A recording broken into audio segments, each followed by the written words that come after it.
جس نے اس کو غریب و دشوار جانا کہ مولا حقیقی تعالی شانہ اس کو اس کی شہوات نفسانیہ کے پنجے سے چھڑا دے گا اور قید غفلت سے نکال دے گا، تو اس نے غیر متناہی قدرت الہی کو عجز کا دھبا لگایا، اور اللہ ہر شے پر قدرت والا ہے۔ شیخ کے اس ارشاد کا خلاصہ یہ ہے کہ بہت سے ایسے لوگ ہوتے ہیں جو دنیا کے دھندوں میں مشغول ہوتے ہیں اور ان کو دین کی طرف آنے کا وقت نہیں ملتا،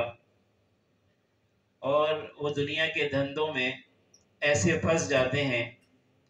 کہ بعض اوقات ان کو یہ خیال ہونے لگتا ہے کہ ہم تو ان دھندوں سے نکل ہی نہیں سکتے، گویا وہ اپنے بارے میں دین کی طرف آنے کی حالت کے بارے میں وہ مایوس ہوتے ہیں کہ ہم تو دین کی طرف آ ہی نہیں سکتے، ہمارے تو مشاغل دنیا کے اتنے زیادہ ہیں۔ تو ایسے لوگوں کو شیخ فرما رہے ہیں کہ تم یہ سمجھتے ہو کہ خدا تمہیں ان خواہشات نفسانیہ کے پنجے سے نہیں چھڑائے گا، اور یہ بہت ہی زیادہ مشکل اور بہت ہی زیادہ نادر ہے کہ تم دنیا کے دھندوں سے نکل سکو۔ تو گویا تم اللہ تعالیٰ کی لامتناہی قدرت پر عجز کا دھبا لگا رہے ہو، یعنی اللہ تعالیٰ کی قدرت اتنی وسیع ہے کہ جس کی کوئی انتہا نہیں، اور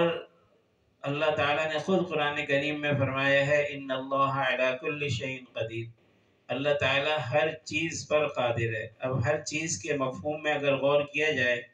تو اس میں اتنی وسعت ہے کہ بندے کی سوچ بھی وہاں نہیں پہنچ سکتی۔ جب اللہ ہر چیز پر قادر ہے تو تم کو خواہشات نفسانیہ کے پنجے سے چھڑانے پر بھی قادر ہے، تو تمہارا یہ سوچنا یہ گویا اللہ تعالیٰ کی قدرت پر عجز کا دھبا لگانا ہے، نعوذ باللہ اللہ تعالیٰ کے ساتھ بدگمانی ہے، تو ایسا سوچنا بالکل نہیں چاہیے۔ کتنے ایسے لوگ تھے جو اپنے وقت کے بڑے بڑے اولیاء اللہ میں شمار ہوئے، لیکن ان کی زندگی ابتدا میں بہت ہی زیادہ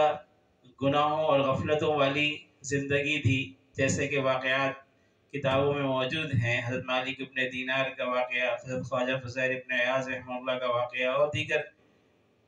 بہت سے ایسے لوگ تھے جو دنیا کی بہت ہی زیادہ غلط زندگی میں تھے، لیکن بعد میں اللہ نے ان کو اولیاء اللہ میں سے بنایا اور اولیاء اللہ کا سردار بنا دیا۔ تو اللہ تعالیٰ کے لیے کوئی چیز مشکل نہیں۔ اسی طرح بعض لوگ وہ ہوتے ہیں کہ جو ذکر اور اذکار کی لائن میں لگتے ہیں، لیکن ان کو یہ نظر آتا ہے کہ ذکر کا اثر ہمارے اوپر نہیں ہو رہا، اور ہمارا نفس جو ہے وہی خواہشات کی دلدل میں پھنسا ہوا ہے، اور یہ نہیں ہو رہا کہ ہمیں ذکر میں اللہ کا دھیان نصیب ہو جائے، اس لیے وہ پریشان ہوتے ہیں۔ تو ان کو بھی یہ فرمایا جا رہا ہے کہ یہ مایوس ہونے کی بات نہیں ہے، بلکہ اللہ تعالیٰ کی قدرت بے انتہا ہے، تو اللہ تعالیٰ کی قدرت سے یہ بعید نہ سمجھو اور مشکل نہ سمجھو کہ اللہ تمہیں اس غفلت سے نکال دے گا اور تمہارے اندر ذکر اثر کرنے لگے گا۔ اور کچھ ایسے بھی لوگ ہوتے ہیں جو ذکر میں کچھ آگے ترقی کر جاتے ہیں، تو ذکر ان کی طبیعت پر اثر کر رہا ہوتا ہے، اور ان کو اللہ کی طرف توجہ کی کیفیت حاصل ہو جاتی ہے، لیکن وہ پختہ نہیں ہوتی، بلکہ کبھی کیفیت حاصل ہوئی، کبھی دور ہو گئی، کبھی جو ہے دل اللہ کی طرف متوجہ ہوا، کبھی پھر غفلتوں میں اور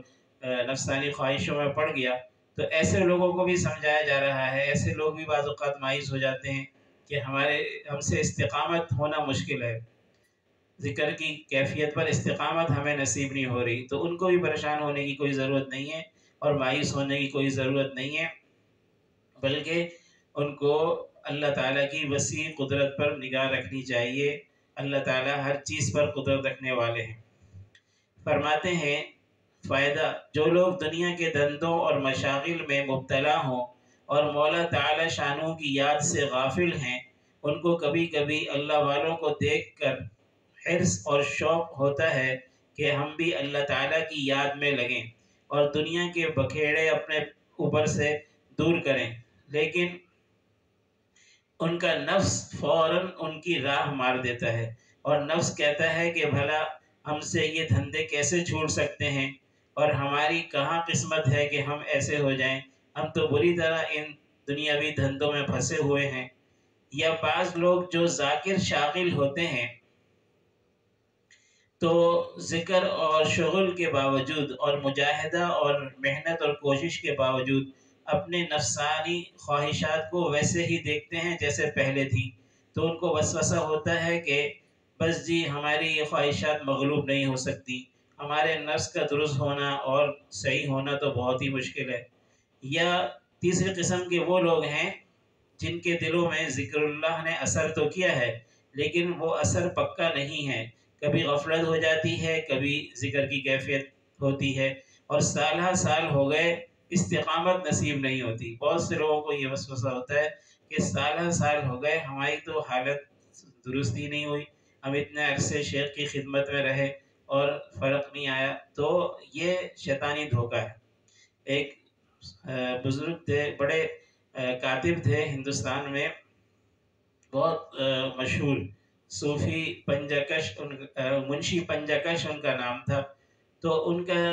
طریقہ یہ تھا کہ جب کوئی ان سے خط سیکھنے کے لیے آتا تھا تو پہلے اس کے ہاتھ سے ایک عریضہ اور درخواست لکھواتے تھے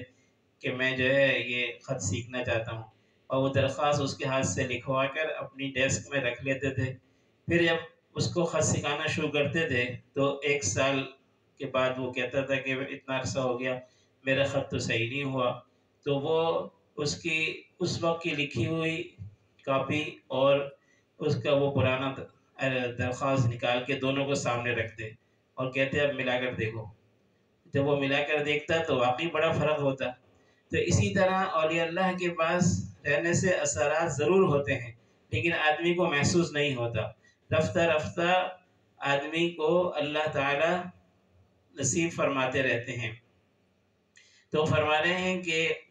سالہ سال گزر جاتے ہیں، استقامت نصیب نہیں ہوتی، تو ان کو خیال ہوتا ہے کہ بس ہم اسی طرح رہیں گے اور ہماری غفلت کا دور ہونا دشوار ہے۔ تو ایسے لوگوں کے بارے میں شیخ ارشاد فرما رہے ہیں کہ جس نے یہ بات مشکل اور عجیب جانی کہ اللہ تعالیٰ اس کو خواہشات نفسانیہ کے پنجے سے چھڑائے گا اور غفلت کی قید سے نکال دے گا، تو اس نے اللہ تعالیٰ کی غیر متناہی قدرت کو گویا عجز کا دھبا لگایا۔ اللہ کی قدرت لامحدود ہے، غیر متناہی، اس کی کوئی انتہا نہیں، اس کو گویا اس نے عجز کا دھبا لگایا، گویا اللہ تعالیٰ اس سے عاجز ہیں کہ وہ میری اصلاح نہیں کر سکتے۔ تو یہ غلط خیال ہے، شیطانی خیال ہے، اور گویا زبان حال سے یہ ظاہر کر رہا ہے کہ اللہ تعالیٰ ہر چیز پر قادر نہیں ہے، حالانکہ وہ ہر چیز پر قادر ہیں، اور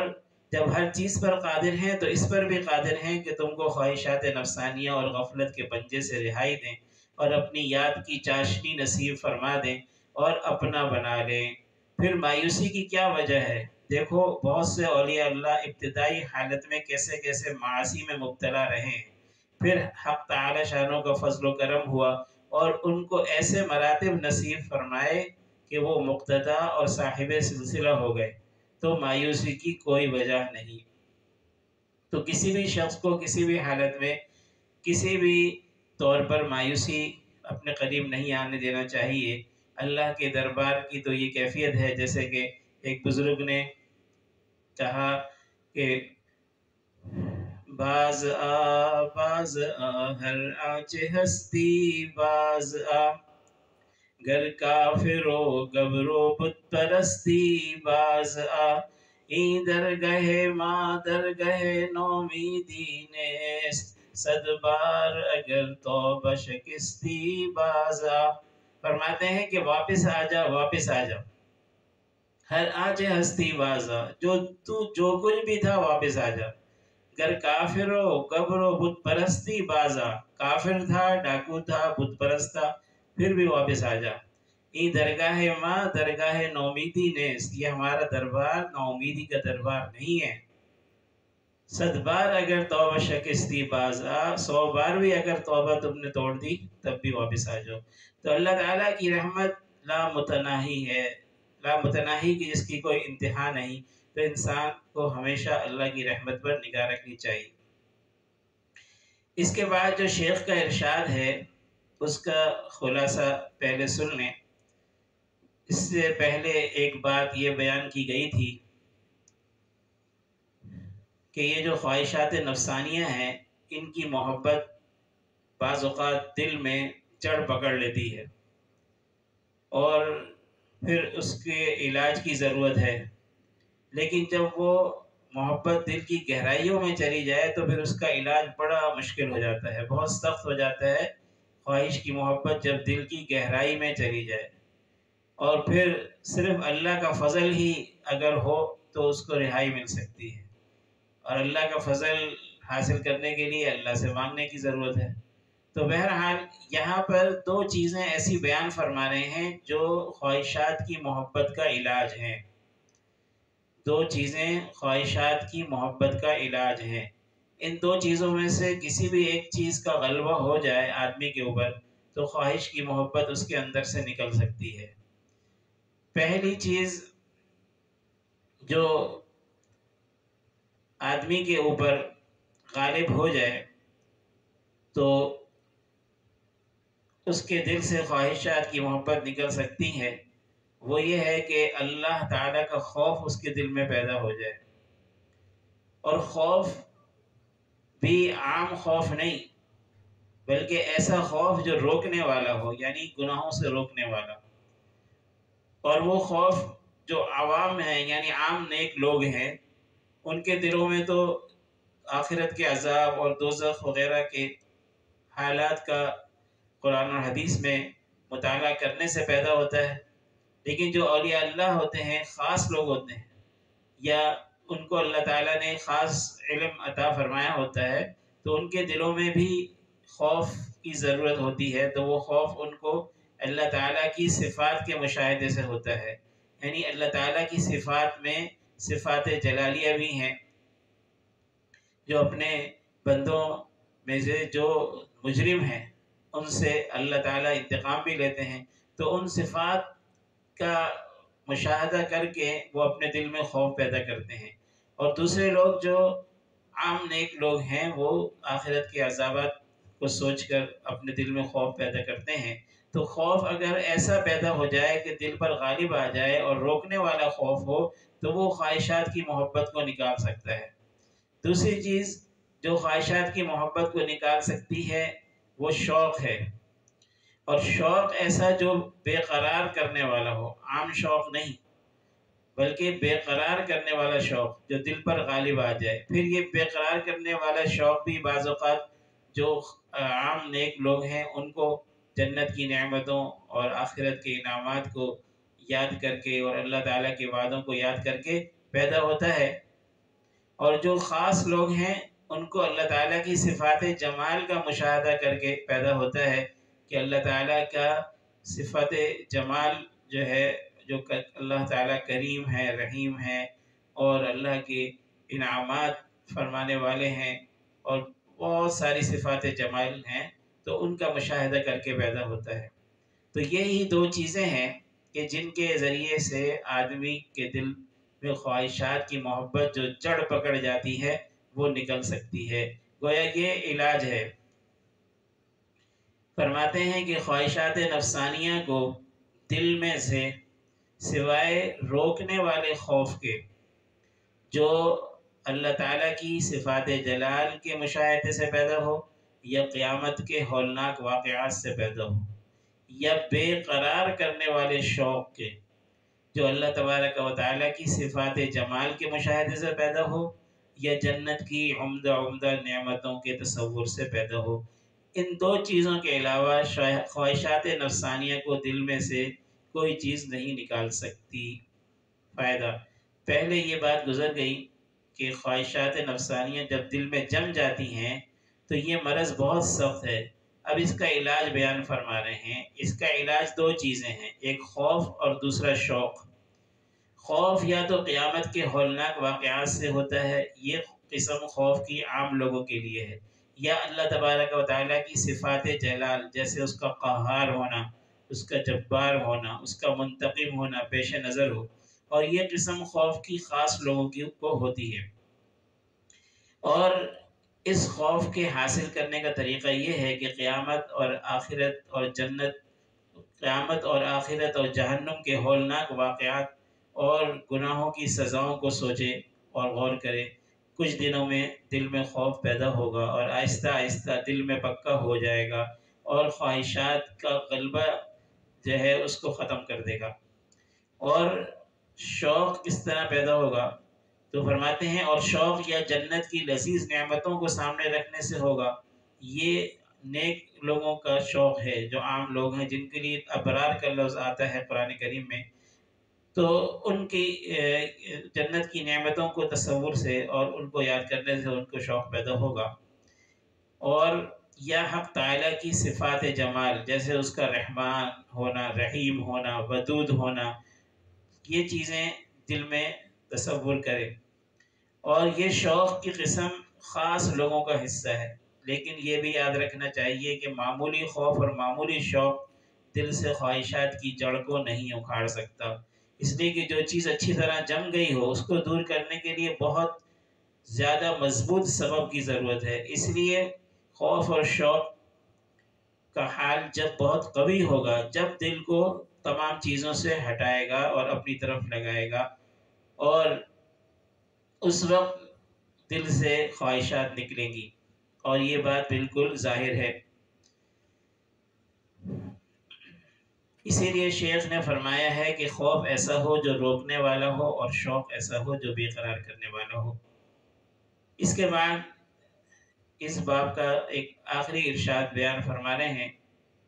یہ باب جو امید اور خوف میں درمیان کی راہ اختیار کرنے کے بارے میں تھا، اس کا آخری ارشاد بیان فرما رہے ہیں، اور اس کا خلاصہ یہ ہے کہ بعض اوقات ایسا ہوتا ہے کہ آدمی کوئی عبادت کرتا ہے، مثلا نماز پڑھ رہا ہے یا اور کوئی نیک کام کر رہا ہے، اور اس میں اس کو اللہ تعالیٰ کی طرف توجہ بھی نصیب ہوتی ہے، اور گویا ایک طرح سے حضور کی کیفیت ہوتی ہے۔ حضور کی کیفیت، حضور کے معنی حاضر ہونے کے ہیں، یعنی گویا وہ اللہ تعالیٰ کو اپنے سامنے حاضر سمجھ رہا ہوتا ہے، اور دل سے اللہ تعالیٰ کا مشاہدہ کرتا ہے۔ یہ جو دنیا ہے، دنیا میں ظاہری آنکھ سے آدمی اللہ کو نہیں دیکھ سکتا، لیکن دل کی آنکھ سے آدمی اللہ کا مشاہدہ کر سکتا ہے، یعنی دل سے اللہ تعالیٰ کی طرف متوجہ ہو سکتا ہے، اور دل جو ہے اللہ تعالیٰ کا مشاہدہ کرتا ہے۔ تو یہ حضور کی کیفیت ہے۔ تو بعض اوقات تو عمل میں حضور کی کیفیت میسر ہوتی ہے، یعنی ایسا محسوس ہوتا ہے کہ یہ عمل جو ہے ہمارا یہ بہت اچھے طریقے سے ہوا، اور یہ عمل جو ہے اس میں اللہ کی طرف توجہ رہی، اور صحیح طرح ہم نے عمل کیا، تو یہ اچھی علامت ہے۔ اس کا مطلب یہ ہے کہ یہ عمل جو ہے اللہ کی بارگاہ میں قبول ہوا ہے، اسی لیے اللہ تعالیٰ نے تمہیں اس عمل میں اپنی طرف توجہ اور جو ہے اپنا جو ہے وہ تعلق کے ساتھ یہ عمل کرنے کی توفیق دی ہے۔ ظاہر ہے جب بندہ اللہ کی طرف متوجہ ہے تو یقیناً اللہ بھی اس کی طرف متوجہ ہے، کیونکہ اللہ تعالیٰ خود فرماتے ہیں فَاذْكُرُونِی أَذْكُرْكُمْ، تم مجھے یاد کرو میں تمہیں یاد کروں گا، اور اس کی تفصیل حدیث میں بیان فرمائی، جو مجھے دل میں یاد کرتا ہے تو میں بھی اسے اپنے دل میں یاد کرتا ہوں۔ جس شان کے مناسب وہ اللہ تعالیٰ جسم سے اور اعضاء و جوارح سے پاک ہیں، لیکن اپنی شان کے مناسب وہ بندے کو یاد کرتے ہیں، اور جو مجلس میں یاد کرتا ہے تو اللہ تعالیٰ اس سے بہتر مجلس، فرشتوں کی مجلس میں اس کا تذکرہ فرماتے ہیں۔ تو یہ جو ہے اللہ تعالیٰ کی طرف توجہ سے جب آدمی عمل کر رہا ہے تو یہ علامت ہے کہ وہ عمل قبول ہو گیا، کیونکہ اللہ تعالیٰ بھی اس کی طرف متوجہ ہے۔ لیکن بعض اوقات ایسا ہوتا ہے کہ عمل میں جی نہیں لگا، اور عمل میں کوئی اللہ کی طرف توجہ محسوس نہیں ہوئی، اور کوئی حضور قلب نہیں محسوس ہوا، تو آدمی سوچتا ہے کہ شاید یہ عمل جو ہے صحیح نہیں ہوا۔ تو کہتے ہیں اس سے پریشان نہیں ہونا چاہیے، کوئی بھی عمل بعض اوقات ایسا بھی ہوتا ہے کہ اس کا ظاہری ثمرہ دنیا میں نہیں نظر آتا، دنیا میں حضور قلب نہیں ملتا، پھر بھی قبول ہوتا ہے۔ ایسا بھی ہوتا ہے کہ بہت سے اعمال کا دنیا میں ظاہری ثمرہ محسوس نہیں ہوتا، پھر بھی وہ اللہ کے ہاں قبول ہوتے ہیں، اس لیے ان کے قبول ہونے سے مایوس نہیں ہونا چاہیے۔ فرماتے ہیں جس عمل میں تو نے لذت حضور نہیں پائی، لذت حضور یعنی اللہ تعالیٰ کی طرف توجہ کی لذت، اس کے قبول ہونے سے مایوس نہ ہو، کیونکہ بسا اوقات جس عمل کا تجھ کو ثمرہ دنیاوی یعنی لذت اور حلاوت عطا نہیں ہوا وہ بھی قبول ہوتا ہے۔ فائدہ حضور کامل اللہ کی طرف توجہ کا یہ مطلب ہے کہ حق تعالیٰ کی عبادت میں بندے کی حالت یہ ہو کہ گویا وہ خدا کو دیکھ رہا ہے، یعنی اس کے تمام حواس اور اعضاء سر سے لے کر پاؤں تک اللہ کی طرف متوجہ ہوں، اور شیطانی اور نفسانی خیالات اور وساوس بالکل بھی نہ آئے، اور اس حضور کی لذت سر سے پیر تک اس پر طاری ہو۔ اگر حق تعالیٰ کے فضل سے ایسی حضوری عبادت میں کسی کو نصیب ہو تو یہ اس بات کی علامت ہے کہ اس کا یہ عمل اللہ تعالیٰ کے دربار عالی میں مقبول ہے، اور اگر کسی عمل میں ایسی لذت حضور کی نہ پائے تو اس کے قبول ہونے سے نا امید نہ ہونا چاہیے، اس لیے کہ حضوری کی لذت عمل کے مقبول ہونے کی محض علامت ہے، شرط نہیں ہے۔ یعنی یہ کہیں بھی نہیں اللہ تعالیٰ نے فرمایا قرآن حدیث میں کہ اگر تمہیں یہ عبادت قابل توجہ سے نصیب نہیں ہوئی تو وہ قبول نہیں ہوگی، یہ کہیں بھی نہیں فرمایا۔ تو یہ تو ایک علامت ہے کہ بس اگر توجہ نصیب ہوئی تو گویا ایک علامت ظاہر ہوئی، لیکن یہ نہیں کہ شرط ہے، بلکہ اس کے بغیر بھی عمل قبول ہوتا ہے۔ تو اگر کسی چیز کی علامت موجود نہ ہو تو یہ ضروری نہیں کہ وہ چیز بھی موجود نہ ہو، اس لیے کہ بہت دفعہ ایسا ہوتا ہے کہ کسی عمل کا دنیاوی ثمرہ عطا نہیں ہوتا، یعنی دنیا میں اس میں لذت نہیں آتی اور دنیا میں اس میں حضور نہیں ملتا، لیکن وہ اللہ تعالیٰ کی بارگاہ میں قبول ہوتا ہے اور آخرت میں اس کا بدلہ ملتا ہے۔ اللہ تعالیٰ عمل کی توفیق عطا فرمائے۔